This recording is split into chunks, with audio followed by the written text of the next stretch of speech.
So welcome. And what I'd like to do in these hours that I'm organizing at 1 o'clock on Thursday is really quite different than what I'm hoping to do at 4 o'clock on Tuesday. At that time, on Tuesday, I'll talk about the questions that people have asked about modern day politics. But it occurred to me when I was learning to teach online because of the coronavirus that an awful lot of people are stuck at home, and a lot of people have said they like my stories about history. And I thought maybe it would while away some time for people if I just taught a course in American history and nothing, nothing heavy duty, but a lot of the cool stories that I've learned over the years.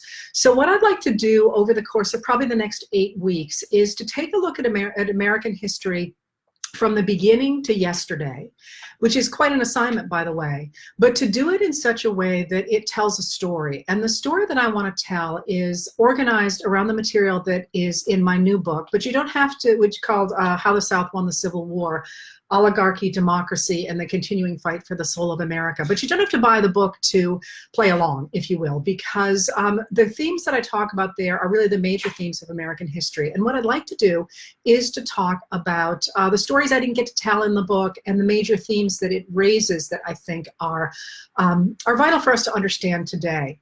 So a couple of caveats about what I want to do here. Now, the point about history, sometimes people say, history is always the same. You read a book from whenever, it's all the same. Well, no.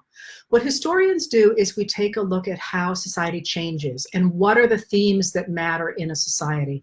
And it might seem counterintuitive, but where we are in the present changes the way we look at the past. So the story that I want to tell you today is very different than somebody would have told you in 1970 or in 1940 or at the turn of the last century. In addition to that, I will highlight some things and downplay others that may seem like they're really important to you, and they are really important depending on the story you're telling. So for example, I could tell a story about American history told entirely from the perspective of the clothing people wear and what that says about race and gender and class. The fact that, for example, in the 1890s, those giant skirts that women wore generally meant that they had to stay inside because they would drag them through the mud in the cities, for example, where people are spitting and people are throwing the contents of their chamber pots, and their clothing would literally get spoiled. So the fact that women wore those big heavy skirts in the 1890s said a great deal about the roles of women in society, and why the flappers in the 1920s, when they started shortening their skirts and making them much lighter, meant a revolution in American society that really horrified a lot of people who thought that flappers were immoral and changing all of American society. Now, you could teach an entire course based on clothing. And in that case, you're going to talk about the flappers and the Gibson girls and bikinis and all those things. I'm not going to talk about that today because that's not the story I want to tell. The story that I want to tell is the story of the American government and American politics and why that matters so vitally to the world today. And as a result, that's going to mean that I'm going to make some definitions that not everybody's going to like. So for example, one of the words that I will use again and again and again is Americans. And what I mean by the term Americans is not the people who live on this continent. You could certainly define this continent as North America is America, and the people who live here are Americans. But in most of the period that I want to talk about in these sessions, the continent itself was not entirely the nation. The nation didn't cover the entire continent. So when I talk about Americans, I am going to be talking about the people who live under the purview of the American government. That means, for example, that by the time I get to the 1880s and I'm talking about the Lakota, for example, not all the Lakota I will be talking about as Americans, as under the purview of the American government. That's not to say they're un-American or they shouldn't be citizens or their voices don't matter. That means that they have a different role in that time period when in making American government. And so, eventually they're going to become Americans. But when I use the term Americans, sometimes people hear that and they think, oh, she's being xenophobic. She doesn't like immigrants. That's not at all what I'm saying. I'm talking about how Americans, the people who lived under the purview of the American government, created the government and the nation in which we live today. So be aware of that as I go forward. And again, people are probably going to hear that come in late and be unhappy the way I use that term, but that's what I'm intending to do. Hey, Barbara, you're from Bath. I'm right down the road from you. Pretty day today, isn't it? All right, so let's start with the idea that I want to talk about for the next 8 weeks or so. Again, if you guys don't like this, I won't keep doing it. If you do, maybe it'll go longer. But I want to talk about what America stands for and what America means. And America is revolutionary when it organizes in 1776, because America is the first Western nation to grapple with the concept of creating a society in which everybody is equal. And I'm going to talk about how all the people who are not included in that. But that philosophical idea that human beings should have control of their own destiny, that they should be able to have a say in their society and make their own laws, so that some rich guy can't come take everything, or that some religious leader can't order you to go kill yourself, or that somebody can't dominate you and make you bend to their will. That's revolutionary.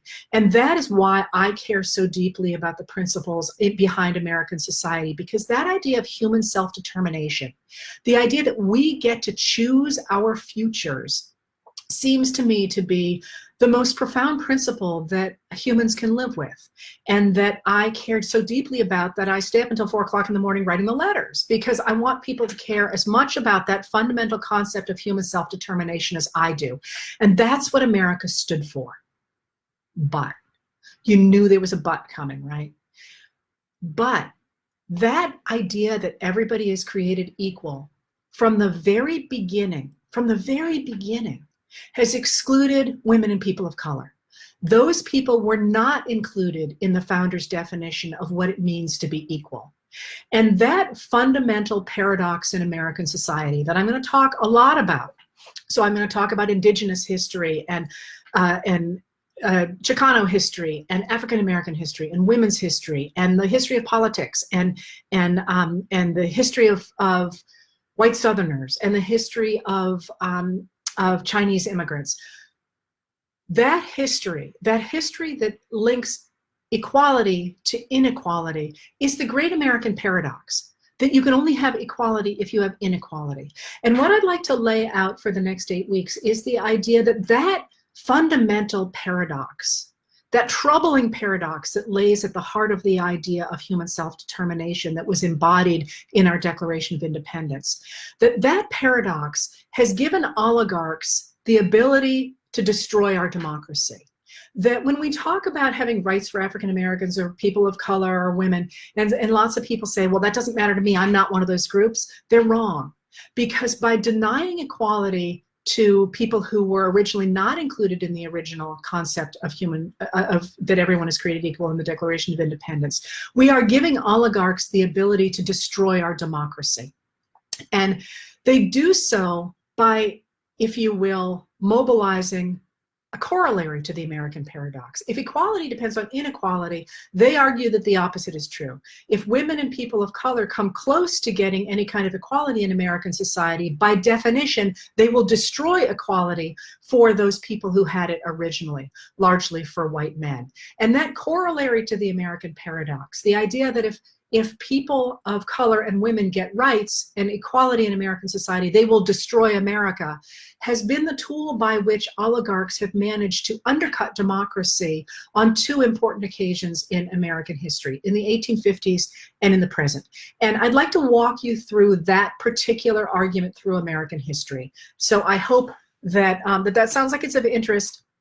It's a phenomenal story, because what it does is it says that we're all in this together, and that all of our histories, not simply the history of politics or the history of social movements or the history of women, are interesting to the people who live within them. What it says is that we together as a people have created a dialogue and have been stuck in a centuries paradox that we now have the ability to break. And I find that absolutely fascinating. So I'll tell you the story starting with the idea of America, because as I've said before, I'm an idealist.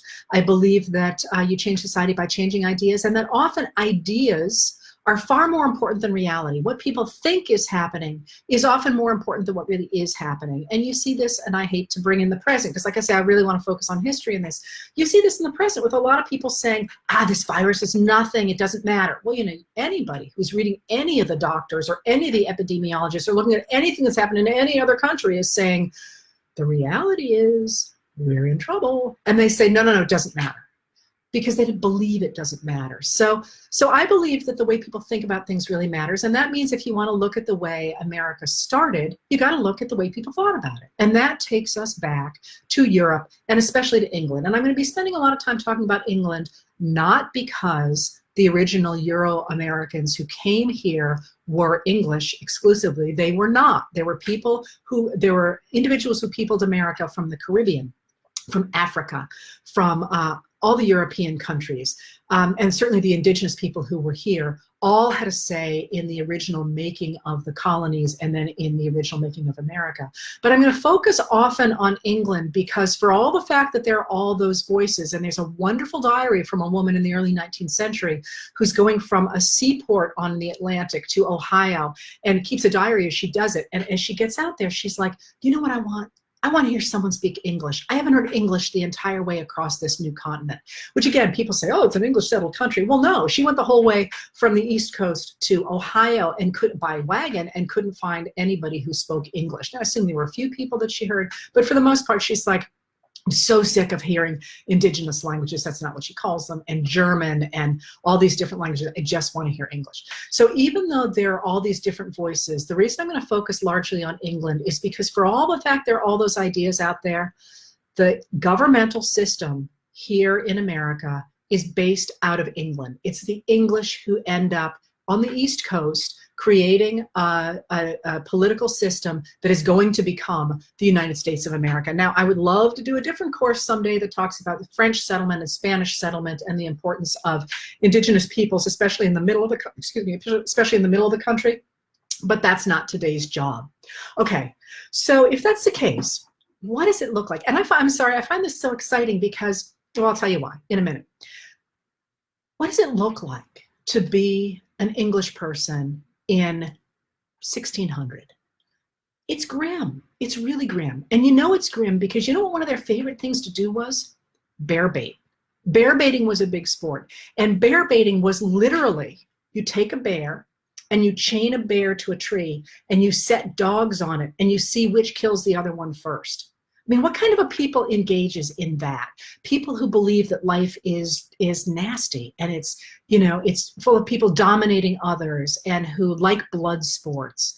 And the reason that life, especially for a person on the ground in England in this period, was as grim as it was because of a lot of British history that I really can't go into. But in about let's say 1600, and the Jamestown settlement in America is going to be 1607. There's also, I got to tell you trivia, not the only settlement in 1607. There's another settlement on the coast of Maine, the Phippsburg settlement, the Popham colony as it's known.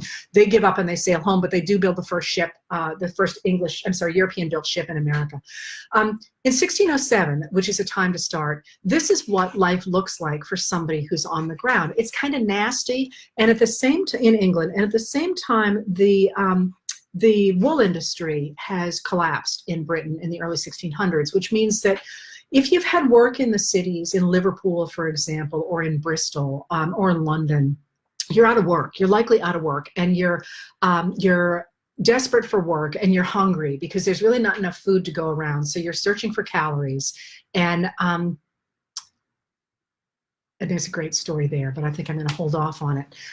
You're searching for calories, and you've also got the problem of the recurrence of the plague. So the plague is going through again and again and again, and they're living with it. Think about the way we're living with the fear of COVID-19 now when we have good medical care in the world now. They're living with the plague, and it's going to come back periodically. They know it's going to come back periodically, but they don't know when it's going to come, and they don't really know how it's transmitted. They're also living with the conditions that are going to bring the plague, the dirt, and the disease in general. But that also means that they're living, and this kind of always floors me, they're living with fleas and lice as well as rodents in their daily lives. Well, we tend to forget about that in the modern world because you know, when our kids get outbreaks of lice, we think, oh my God, you know, we got to get all the lice. People just lived with lice because that's the way they lived. And similarly with fleas, I'm violently allergic to fleas. If I had to live in this period, I just don't know what I would have done. I don't think I could have functioned. And they just live with fleas like that's their lives. So they're living like this, and they're living, especially if they're living in the somebody's asked for the influence of the French in this, and I'm afraid I really don't have a lot of time to talk about that. I will try when I talk about indigenous people, but we'll see. Again, if you like it, I can always do another version of these as well. So they're living like this in the cities, especially in England, and the countryside is also poor and needs and people's lives there are, as one historian said, nasty, brutish, and short. But at the same time, especially in the seaports, and it's an incredibly exciting time, because with the Renaissance in Europe and Asia, the Middle East, you have all kinds of new ideas, and with the discovery of the American continent in 1492 with Columbus sailing the ocean blue. That's how I always remember the date. In 1492, Columbus sailed the ocean blue. It's one of the few dates I actually remember in American history. The nexus of world trade shifts from being the Indian Ocean near Asia and Africa and becomes the Atlantic. And with that shift, Europe starts to become much more outward looking, and there is much more activity in the European seaports. And for those of you who are Europeanists, I know you're listening to me and going, oh my God, how can you not talk about the rise of the bourgeoisie and the money in the seaports and all that? Great stories all. And one of the reasons, by the way, that African history changes so dramatically in 1500 is because of that change in the nexus of world trade, so that Africa falls into a terrible depression. And this is one of the reasons we get the rise of the slave trade out in Africa in this period.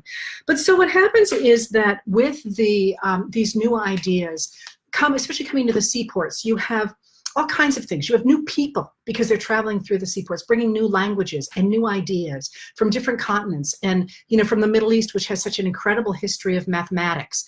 And you have these newfangled books.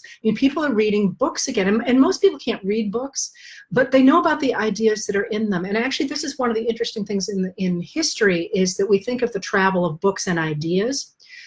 Books are actually a way to show that you're wealthy. So if you think about the books you sometimes see in museums that are covered with jewels, or that have gold leaf, and that have all these incredible paintings in them, that's because if you are trying to impress somebody, if you're a nobleman who's trying to impress somebody that you don't know, and you want to show how rich you are, you can't bring your lands with you, and you can't bring your sheep, and you can't bring your castle, but you can bring portable luxury goods like a book. And this is why books in this period, especially the fancy books, are the way they are. But you also have people translating Plato again for the first time, and all these new kinds of ideas circulating in this medium. And you also have, because of that, new technologies. So if anybody here is a fan of the TV show Vikings, one of the things that happens again and again in Vikings is every time they try to, Ragnar Lothbrok tries to go to Europe,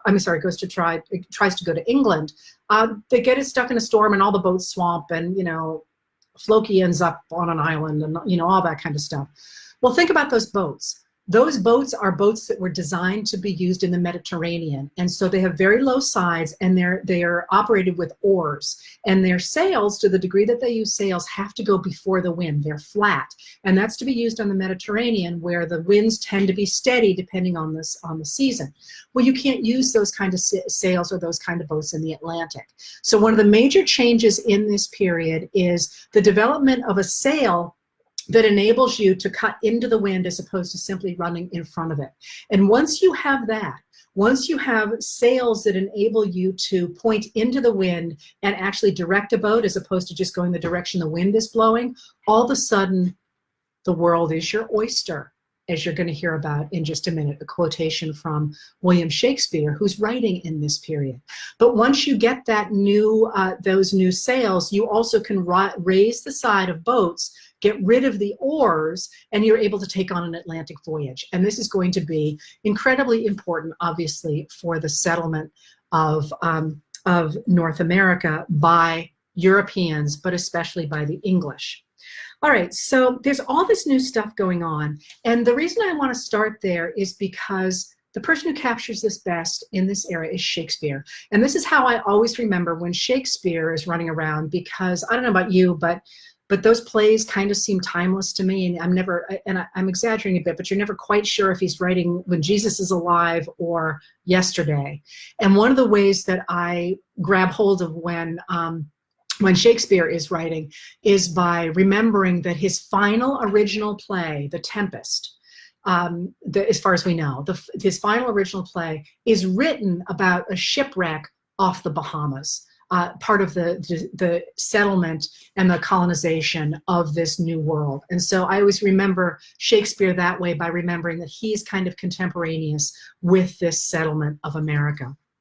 All right, so think about Shakespeare writing in this period and writing The Tempest. And by the way, in the final scene, if anybody's seen it, none of my students know this anymore, but the final scene of Shakespeare in Love, the one that won the Oscar that year, which again is ancient history now to my students, and everything in that book is a reference to, in that film is a reference to a Shakespeare play. When they roll the credits and there's all that water and it looks like people are drowning, and a lot of people didn't know what that was a reference to The Tempest, because The Tempest is about a shipwreck on this island that is supposed to be an experiment in looking at this newly discovered world. And I'll talk a little bit about that, the discovery of that world, in just a minute, but I want to talk now again about the ideas behind it. And if you think about that Tempest and what he's doing in that very famous play, it's the story of a duke, a European aristocrat, who's shut out of the system by his dastardly brother, and he escapes to this uncharted world with his daughter, who's a blank slate. Her name is Miranda, and on this island he finds Caliban, a cannibal, and he enslaves a sprite, a good spirit, Ariel, and he has to create a world, and he creates something new and strange, as Ariel calls it in a long part of a poem in the play, and it's clearly a play on what this new world, and of course it's not a new world of the people who live there. You can't ever forget that the indigenous people actually live in this new world. Not a new world to them, it's an old world to them. But for the Europeans who look at this new to them world, it's got incredible opportunity. I mean, they're coming from a place where they don't have jobs, they don't have enough food, it's nasty, it's dirty. They're dominated by nobles and kings, and here's this new world where they can make their own future. And it's Miranda who talks about that. And Miranda, frankly, I find her a little ooey and aye, but she stands up at one point while all the men are bashing each other for one thing or another, and she goes, "Oh, brave new world that hath such people in it." Oh, brave new world. And of course, Huxley picked that up in his dystopian novel, Oh, Brave New World, and he's tearing that apart. But in Shakespeare's day, you're living in this world, and here is this future. Here is this new way to look at your life and to rebuild your life. And you don't know what to make of it. And you could maybe make anything. And that is the moment in which America is born in people's minds. And it's an important moment in terms of the way they think about things, because as Europe is changing from all these new ideas coming in, Europe is also changing with new ideas. This is the period not only at the tail end of the Renaissance, but also of the Enlightenment. And this is going to be incredibly important, because with the new ideas that are coming in this increasingly active world, you get the idea of a new way to think about things. And this comes, again, for my purposes today. Obviously, religious historians would not be starting where I am, but this comes in part because of major changes in religion. Now, the Catholic Church had been controlling Europe for millennia. I guess that's the wrong term, for hundreds of years. And in the early 1500s, of course, Martin Luther challenged that. He protested against it. And when he protested against it, he gave rise to a new kind of religious way to look at the world, the Protestants. And that's where we get the word. They are protesting against the system the way it has been. And the rise of Protestantism, especially in England, which breaks away from the church and accepts Protestantism under Henry VIII because he's trying to get rid of his wife because he wants to have a son and he's tired of deferring to the Pope. England breaks away from the Catholic Church, and then Queen Elizabeth I comes into power in 1558, and she's in power for like 100,000 years. Totally exaggerating, by the way, but she's in power for a really long time, and she's a really totally cool monarch. Really, really interesting woman. She is trying to make peace between the Puritans and the Catholics in her realm because she doesn't want there to be religious wars. You got to remember there's religious wars all over Europe in this time, and no monarch, unless they are deeply religious themselves, wants to have those kind of religious wars because they're going to lead to literally blood running in the streets. So they don't want to have that. And she's trying to hew a ground between Protestants and Catholics. And when she does that, she gives rise to a group of thinkers, religious thinkers, who want to purify the church. They think she's let too much Catholicism continue to reign in the Anglican Church, in the English Church, and they begin to call for purifying the church. They want it to be more pure. They are Puritans. That's where we get our Puritans. And the reason that this matters today, the Puritans are totally cool, by the way. They were actually my third field, or religion was my third field in graduate school because they're so interesting. Some of our best philosophers came out of Puritan history. But the reason they matter for our purposes today is because Puritans want and believe that God has a direct relationship with every individual, and therefore there should not be sacraments and the kind of priestly hierarchy that the Catholics use. And in so doing, what they begin to argue is that God has individual relationships with people. And because God has individual relationships with people, there cannot be a religious hierarchy among people. That is, God is all-knowing, and God is therefore the only entity that knows who is important and who is not.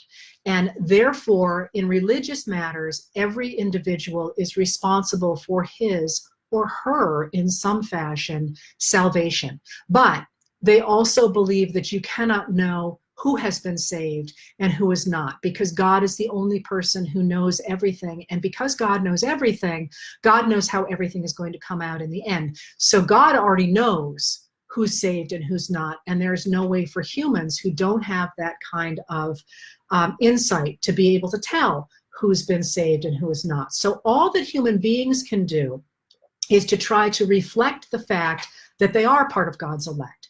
They can't know if they are, but they can behave as if they are. And the closer they come to behaving as if they are, the greater the chances that they are successfully reflecting the fact that they are, as Puritans said, people of grace. So what does that mean? That means that people, Puritans, who are trying to develop a close relationship with God or trying to honor the relationship that God has already created, need to be very careful about the way they think about the world.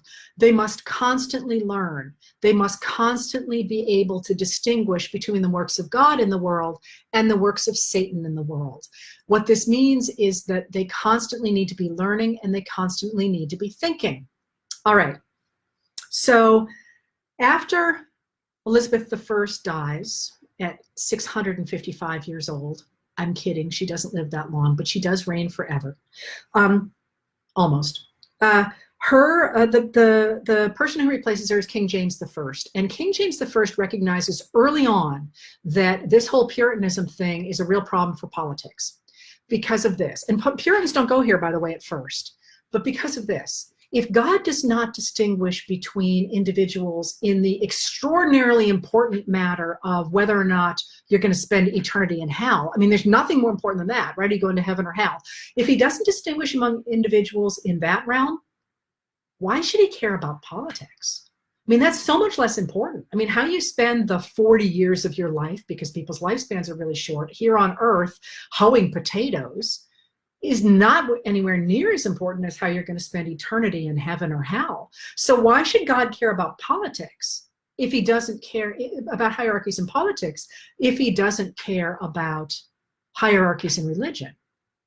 Well, the Puritans don't go there, but James I does. And he says, they're going to say no bishop, no king, and I want the Puritans out of my realm. And this is one of the things that kicks up the English Civil Wars. And by the way, this is like a drive-by shooting of world history. I know the English Civil Wars you could write a million books on, and I'm only going to tell you about them because the English Civil Wars that come on the heels of the fight between James and Parliament, which ends up being taken over by the Puritans and turns into the English Civil Wars, in which no small thing, at least 100,000 of England's 5 million people are going to die in them. And of course, Charles I is going to lose something fairly important. That would be his head. In the wake of that, some thinkers look at this and say, well, what does it say about American society? Or I'm sorry, not American society. We don't have an America yet. They look at this and they say, what does it say about society?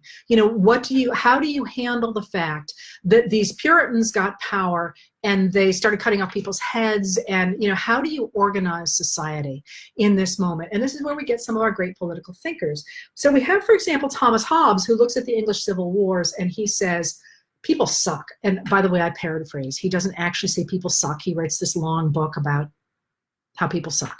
But he says what we really need to have is a strong monarch who rules everything so that you don't let people's passions go nuts. And we need to have really reinforce hierarchies rather than get rid of them. And I've gone at such length about this because people often forget that John Locke, who is the father of the principles that I started out talking about today, was a Puritan. And he was the son of a Puritan family. And he was an incredibly, incredibly smart man. And he is from the town of Bristol, which is up on the River Avon, and it's, which I'm probably mispronouncing, which is on the southwest coast of England. And that town of Bristol is one of the towns from which fishermen were already coming over to fish in the Grand Banks off Newfoundland and starting to make temporary settlements on what is now the coast of Maine, the island of Monhegan, for example, or in Pemaquid, near where the Popham colony is going to try and establish its own settlement in 1607, the one where they build the first ship and then they all turn around and go home. Still beautiful land, by the way. So he takes a look at all this and he comes to a really different conclusion, and it's a conclusion that's really going to matter, because what he says is he looks around at all this new information coming into his world, and he looks at the idea that Puritans are supposed to learn, and he looks at the idea that you're supposed to continually have new ideas. And what he says is, I think if you really look at all this, the way you organize society is this, that if men are supposed to be discerning their own path in the world, the way the Puritans, my leaders, say, that you're supposed to be constantly paying attention to the world so you don't go the way of Satan, that you figure out your own way in the world, ideas can change and people can change, and they will change what they do based on new information. So maybe when you're 20, you are doing something that you realize at 40 is the way of Satan. So you're going to clean up your act at 40 and you're going to go a different direction.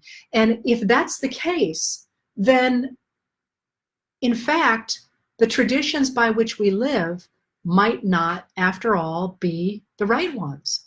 They might not be God-given. They might not be the ones by which society should work. So really, if you think about society in those terms, people who are constructing a government need constantly to be absorbing new information, and that a government is really not necessarily best when it's handed down by tradition, which could be wrong as new information comes in.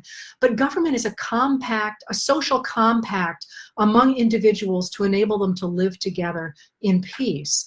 And that means that a government should not be based in religion.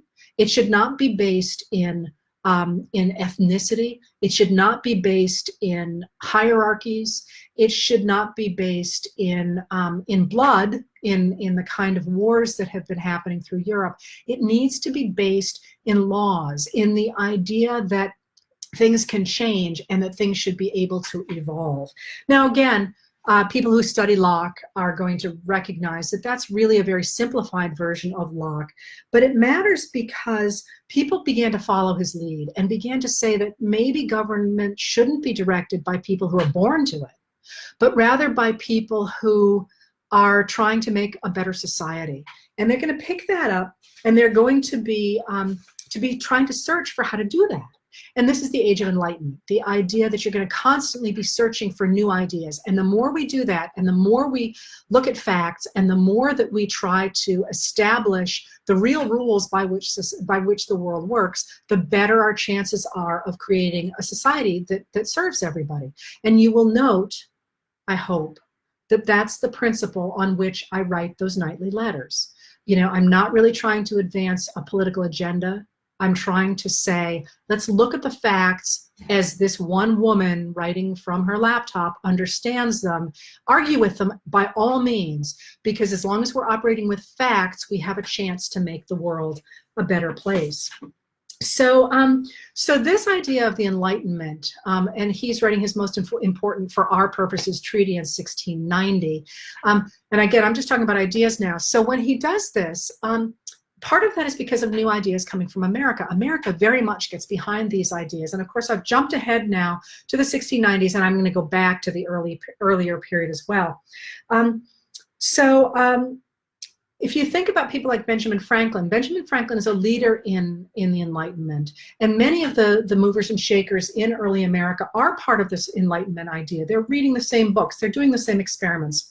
Benjamin Franklin starts the first public library, not technically public, it's a subscription library, but he does that because he cares about ideas. And Americans begin to buy into this idea that you can create a better government if you pay attention to the facts on the ground and the ideas. And this seems almost to fit naturally in America, because as royal governors come and go, and as it takes forever for messages to cross the Atlantic, several months, gradually Americans become getting used to the idea by the 1740s or so that who's in charge is really a temporary position.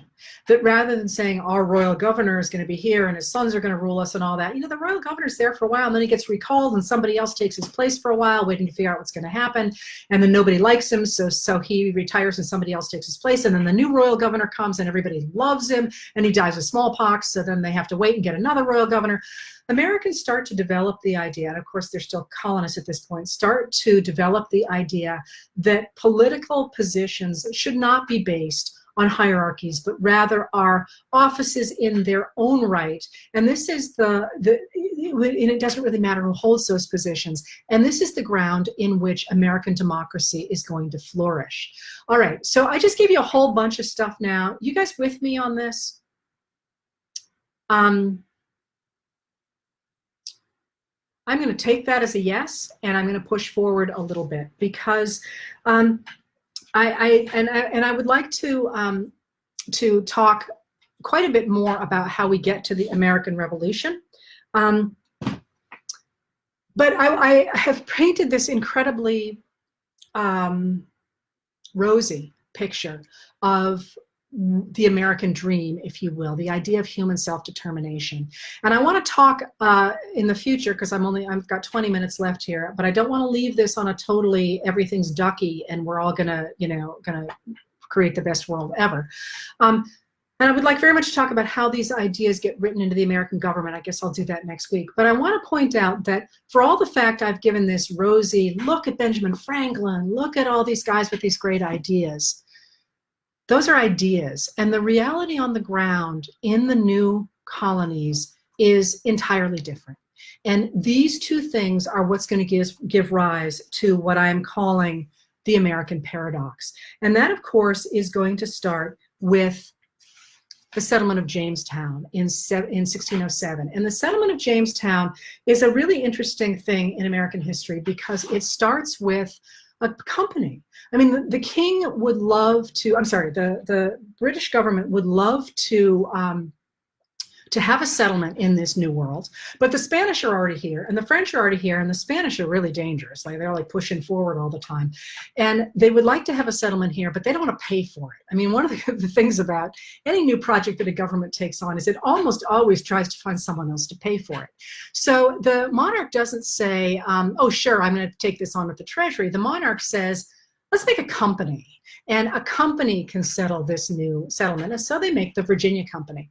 And the Virginia Company comes to Jamestown and expects to find, or hopes to find, gold, the same way that the Spanish did, and that the Spanish are hauling out hand over fist down there in Latin America. And the British hope to find the same thing. And of course, they literally arrive on the Goodspeed, the Susan Constant, and the Susan Constant with guys. They bring their servants, and they literally bring a jeweler and a perfumer. And one of my favorite artifacts that we have from early Jamestown is that they literally bring what's called a goffering iron. And if you think about those big ruffs everybody has in that period with the fabric that looks like ribbon candy, if anybody remembers ribbon candy. Well, those had to have special irons to be ironed, and they actually bothered to bring those to Jamestown because they thought they were going to be ironing their ruffs in Jamestown. So they get to Jamestown, and they discover that that they do not have, first of all, an indigenous population to enslave in the mines, because the arrival of the fishermen in along the Atlantic coast, to which I alluded a minute ago, brought European diseases to the North American continent, as the Spanish did as well, but there was obviously a geographical boundary between those two positions in this era. They bring diseases, and those diseases come into what's called a virgin soil population, meaning that they have no resistance to those diseases. So the death rates among the indigenous populations along the Atlantic coast in that early period of contact are as high as 90%. So we look at the coronavirus, the novel coronavirus, to which we are all a virgin population, and we look at the fact we're shutting down our societies to try and slow down that contamination. Imagine if your population, for the first time, all at once, got influenza, smallpox, chickenpox, mumps, measles, yellow fever, cholera. All of these things come in. I'm sorry, not yellow fever. We're not going to get yellow fever until contact with Africa. So pull that one out. Doesn't matter, because you're already dead from the chickenpox, the measles, the mumps, rubella, all those things happening at once. So the death rates are truly horrific. So when Europeans arrive in Jamestown, first of all, they don't have an indigenous population to enslave, and second of all, they don't have gold to exploit. And they need to find a crop of some sort, and they don't. As you know, in the early years of Jamestown, people died at horrific rates. Now, we have discovered within the last decade or so that it appears that there were always rumors of it, but it appears there was actually cannibalism in those first starving winters at Jamestown, because they found the bone of, I'm sorry, this is horrific, but they found a bone of a young woman, a white woman, who there were marks on the bone that appear to be marks of a cleaver.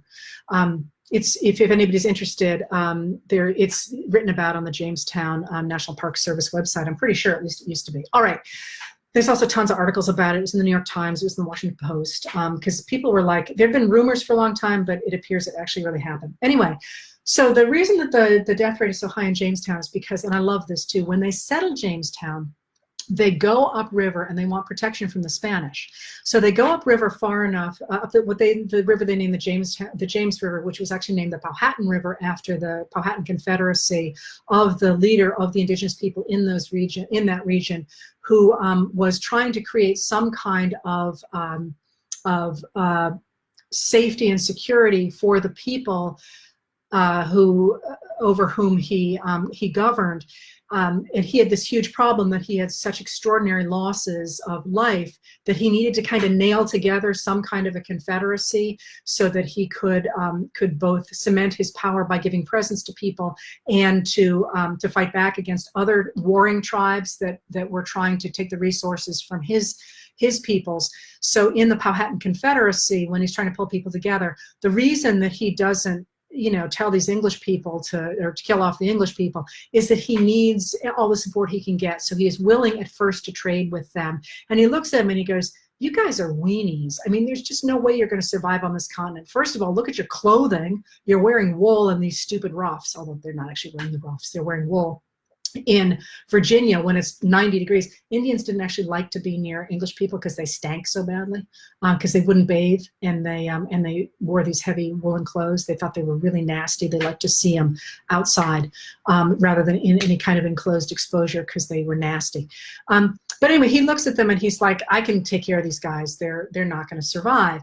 And one of the reasons he can say that is because when they settle Jamestown, they want to go up the James or the Powhatan River far enough that they're not going to get taken over by Spanish.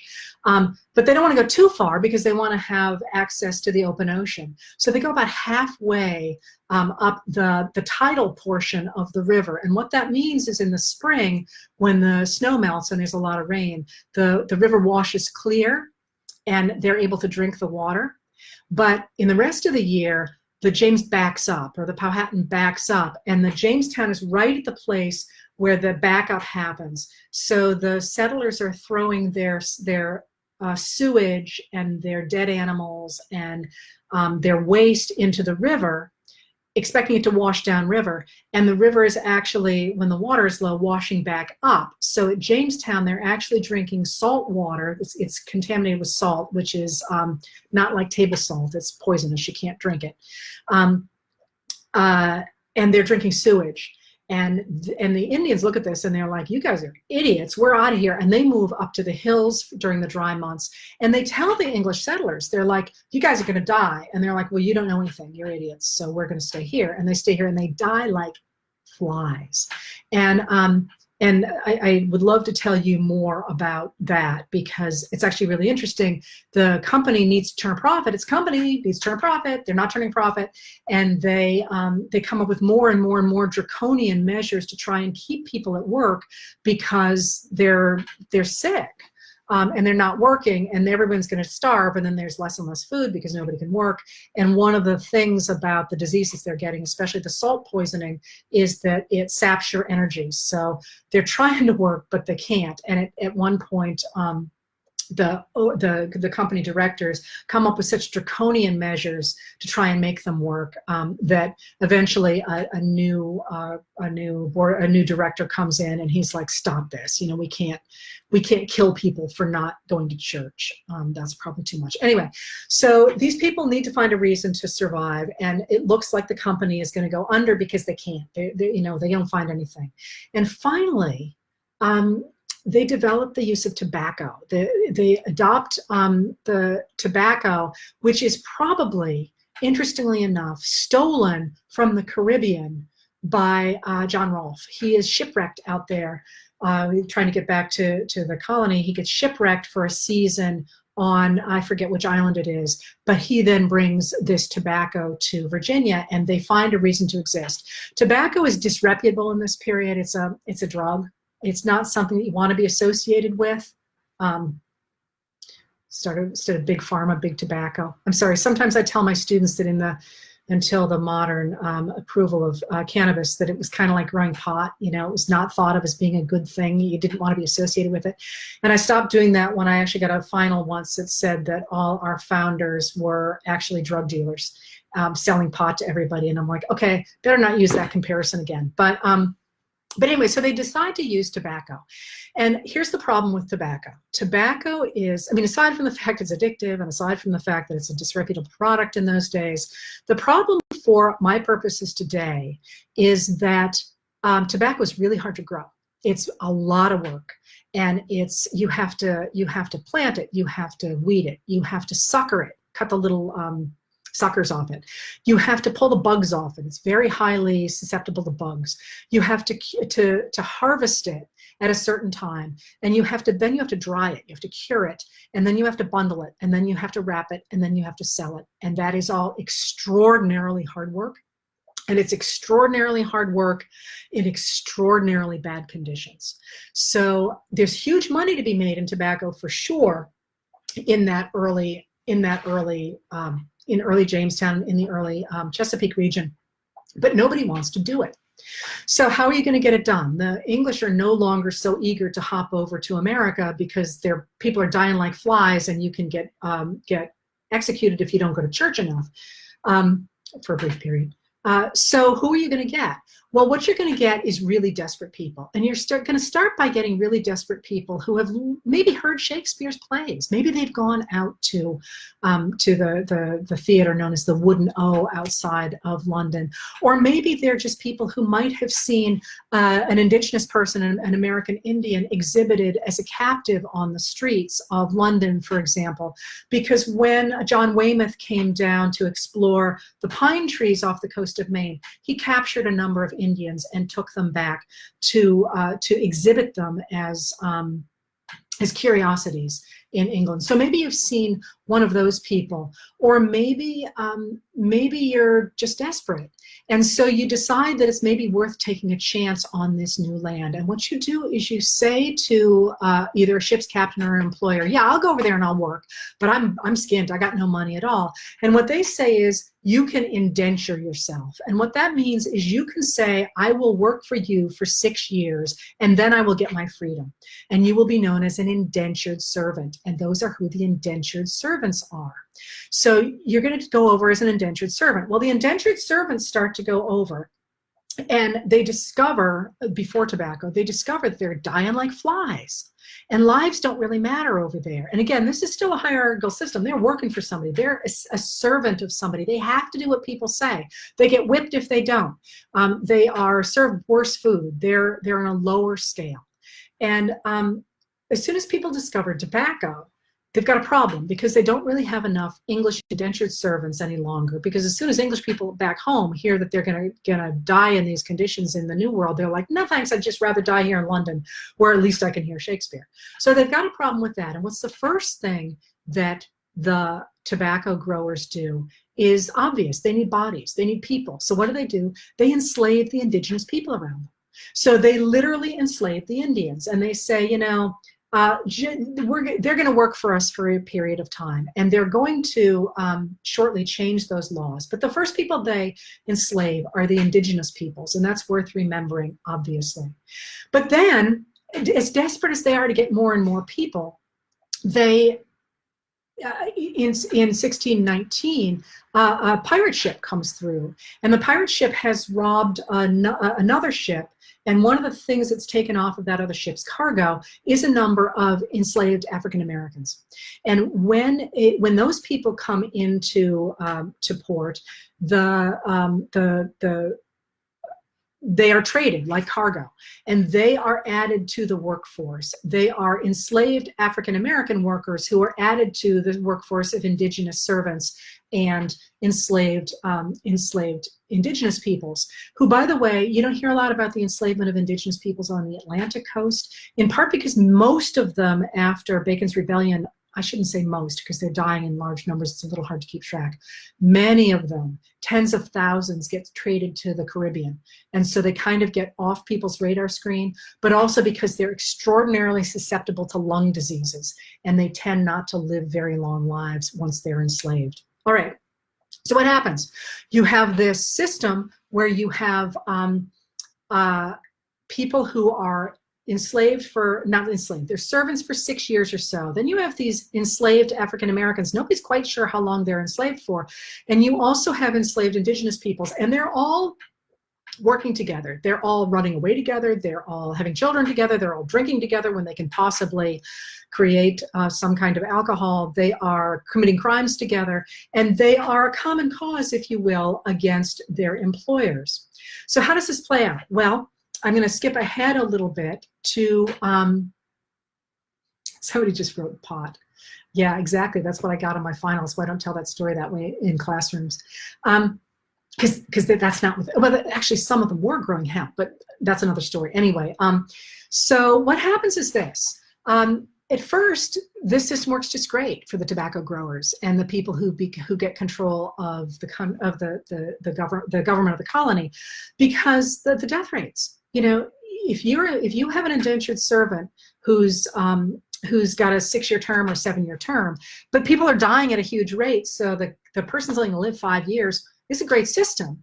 You don't have to worry about that person ever becoming free. And more importantly, for what's going to come in the next 2 minutes is that you treat them terribly. All you want to do is get as much work out of them as you possibly can before they croak. So you're going to really drive these people, the indigenous peoples, the African American or Caribbean American people, and the indentured servants. You're gonna really pressure. But with the expansion of the tobacco industry, and by the way, this is just one thread I'm following through. There's a lot of other stuff going on. With the expansion of the tobacco industry, more and more people continue to live longer lives. And they start to move out west in Virginia, in the Tidewater region, for example. They start to move out west, and they start to get really angry at the people back east who are not protecting them from Indians, because as they move west, more and more often they're rubbing up against Indian tribes who are like, wait a minute, last we checked, this was our land, get out of here, and they kill them. The Indians kill the people who are intruding on their lands, and the people who are living out there get really angry about that. And in 1676, and by the way, I'm doing this all off the top of my head, so if I get some of these dates wrong, like right now I'm really grasping that 1676 was the date of Bacon's Rebellion, and I might be off on that. Somebody could check it and let me know. Somebody has just pointed out, I said African Americans. That's obviously right. They're not African Americans. They're Africans, and they are Caribbean Africans as well. Some of the Africans come through the Caribbean, and I just misspoke because again I'm doing this off the cuff here. Anyway, 1676. What happens is out in the western part of the Tidewater, these people get together, these formerly enslaved or servant people get together, and they march on the government back east, and they demand that it starts to answer their needs, and they also go so far as to burn Jamestown. And when they do that, this is going to be enormously important for the creation of American society, because what's going to become American society, because the people on the Tidewater, the people back east, the elites who have controlled the system until this point, take a look at the extraordinary power of these indentured servants who have become free, formerly enslaved Africans or African Americans at this point who have bought their freedom, and some of the indigenous peoples who maybe are part of that group. And they look at them and they say, we've got a real problem. There are way more of them than there are of us. And in the wake of Bacon's Rebellion, they are going to try very hard to separate people based on racial grounds rather than on the class grounds that they have been separated until then. And what they do immediately after Bacon's Rebellion is, first of all, they take tons of indigenous land and they sell a ton of indigenous people to the Caribbean. They basically take the indigenous peoples around Jamestown and they get rid of them. They take their lands and they get rid of the people, or they enslave the people. And then they also begin to pass a number of laws that separate indentured white servants from the African American, or African in this period, slaves who have come in. And those laws, what become known as the slave codes, really quite deliberately create a racial difference between enslaved people, who after this period are automatically going to be enslaved for life, and servants who are not enslaved or not servants for life, who are going to become free and who are treated really very differently than their former compatriots, the Africans and the African Americans. So, for example, in these slave codes, they provide that people who are not Christian, who were not born Christians, so what they're doing here is they're trying to get anybody who hails from Africa, even if they convert later, they can't hold property. So all of a sudden they get the church rectors to go take black property and sell it and use it to feed the poor, is what they do with that. They make it so you can't whip a white person on their bare back, but you can whip an African on his or her bare back. A person who is black cannot raise a hand against somebody who is white.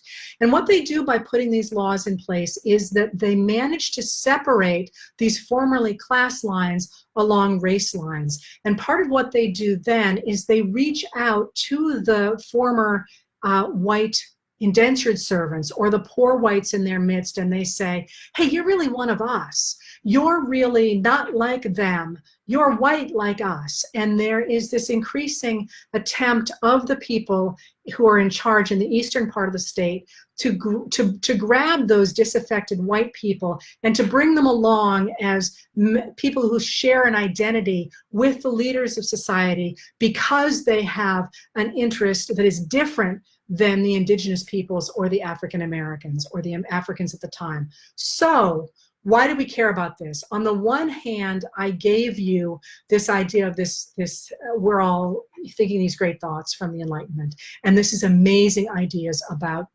self-determination. And on the other hand, I've given you on the ground look at what that really meant in what is going to become the cradle of American liberty in this really bizarre way. Because what happens is these two things come together, and you get among these leaders who have quite deliberately in the late 1600s and early 1700s divided their people along racial lines, embracing the ideas of these new Enlightenment thinkers that every man is created equal. And what I would like to argue, and what I tried to argue today, was that because of this bizarre racial history, and mind you, I haven't talked at all about our history of gender relations here, but of course the people who are operating across America, the American colonies in this period, don't consider women in any way equal to men. Because of our peculiar history of this Enlightenment idea of self-determination and our peculiar history of racial and gender discrimination that says certain people don't belong in American society, people of color, indigenous people, African people, women, aren't really like us, and us being defined here as the leaders, the white male leaders of society.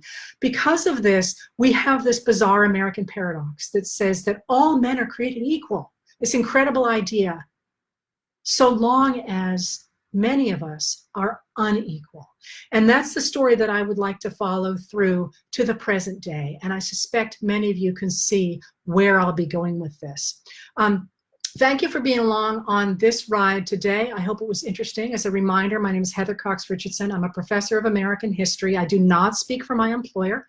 And I did this off the top of my head. So as I say, I clutched there about Bacon's Rebellion. I hope I got the year right.